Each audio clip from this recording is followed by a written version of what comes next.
Hi hello అందరికీ నమస్తే అండి. Welcome back to our YouTube channel Anuradha creatives ఛానల్కి స్వాగతం సుస్వాగతం.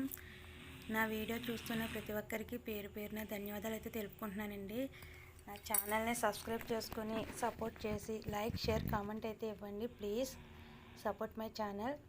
ఇక్కడైతే నేను పిల్లలకి రాగి మాల్ట్ అయితే ప్రిపేర్ చేస్తున్నానండి. ఈ రాగి మాల్ట్ ప్రిపేర్ చేయడానికి నేను ముందుగా పిండిని కొద్దిగా వేపుకుంటానండి. పిండి వేపుకున్న తర్వాత దాన్ని బౌల్లోకి తీసుకుంటాను. 1 మినిట్ చాలండి. ఒక నిమిషం వేపితే సరిపోతుంది. దాన్ని ఒక గిన్నెలోకి తీసుకొని అదే గిన్నెలో నేను ఒక గ్లాసున్నర నీళ్ళు అయితే వేసుకుంటానండి. అందులో నేను కొద్దిగా బెల్లం, అంటే టేస్ట్కి సరిపడంత బెల్లం తీసుకున్నాను.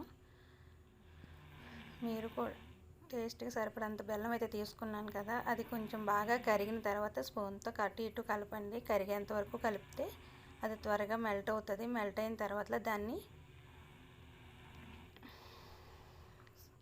అలా కలుపుతూ ఉంటే త్వరగా మెల్ట్ అవుతుందండి బెల్లం. అలా మెల్ట్ అయిన తర్వాత కొంచెం మరిగించాలండి. ఒక 2-3 మినిట్స్ మరగాలి. అలా కెరల కట్టిలా మరిగితే దాన్ని మనం ఫిల్టర్ చేసుకోవచ్చండి.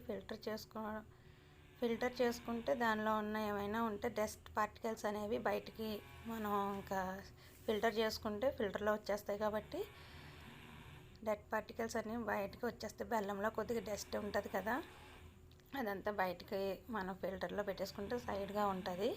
ఇప్పుడు మళ్ళీ ఫిల్టర్ చేసిన వాటర్ని మళ్ళీ అందులో వేయాలండి. ఆ గిన్నెలో వేసుకొని మరిగించాలి. ఎంతోసేపు అవసరం లేదు, ఎందుకంటే ఆల్రెడీ మరిగిన నీళ్ళే కాబట్టి. ఈ పక్కన నేను ఒక బౌల్లో తీసుకున్న పిండిని నేను వాటర్ వేసుకుని కలుపుతున్నానండి. వాటర్ వేసుకుని కిందకి పైకి కలుపుతున్నాను. అలాగే ఉండలు లేకుండా కలుపుకోవాలండి. ఉండలు లేకుండా కలుపుకోవడం వల్ల ఏమవుతుందంటే మాల్ట్ అనేది స్మూతీగా వస్తుంది, ఎక్కడ కూడా ఉండలు చుట్టకుండా. ఇప్పుడు నేను వాటర్ మరిగింది కదా, ఇందులో వేసుకుని కలుపుకుంటున్నానండి. అలా కలుపుకుంటూ ఉంటే స్మూతీగా వచ్చేస్తుంది అది. అలా 2 మినిట్స్ అలా కలుపుతూ ఉంటే అలా స్మూతీగా గట్టిపడుతుంది, ఒకేసారి గట్టిపడకుండా. ఇదిగోండి ఇక్కడ వీడియోలో చూస్తున్నారు కదా, అలా గట్టిపడుతుంది. బాగా గట్టిగా ఉంటే కొద్దిగా పాలు అయితే వేసుకోవచ్చండి. నేనైతే ఇప్పుడు స్టవ్ ఆఫ్ చేసేస్తాను. ఇంకా ఆల్మోస్ట్ అయిపోయింది అది.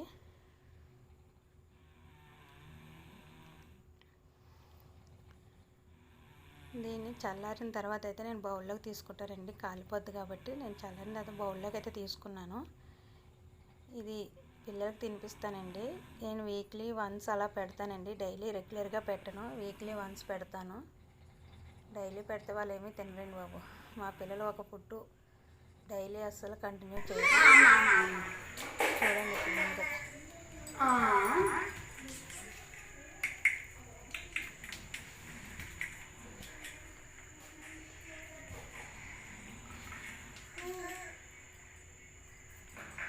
ఈ వీడియో చూస్తున్న ప్రతి ఒక్కరికి పేరు పేరున ధన్యవాదాలు తెలుపుకుంటున్నానండి. వీడియో ఎండ్ వరకు చూసిన వారు ప్రతి ఒక్కరికి థ్యాంక్ యూ సో మచ్. ఈ వీడియో నచ్చితే కనుక తప్పకుండా సబ్స్క్రైబ్ చేసి సపోర్ట్ చేయండి. ఇలాంటి వీడియోస్ అన్నీ మీ ముందుకు తీసుకొస్తానండి. Thank you so much. Bye. Video నచ్చితే కనుక లైక్ షేర్ కామెంట్ అయితే ఇవ్వండి.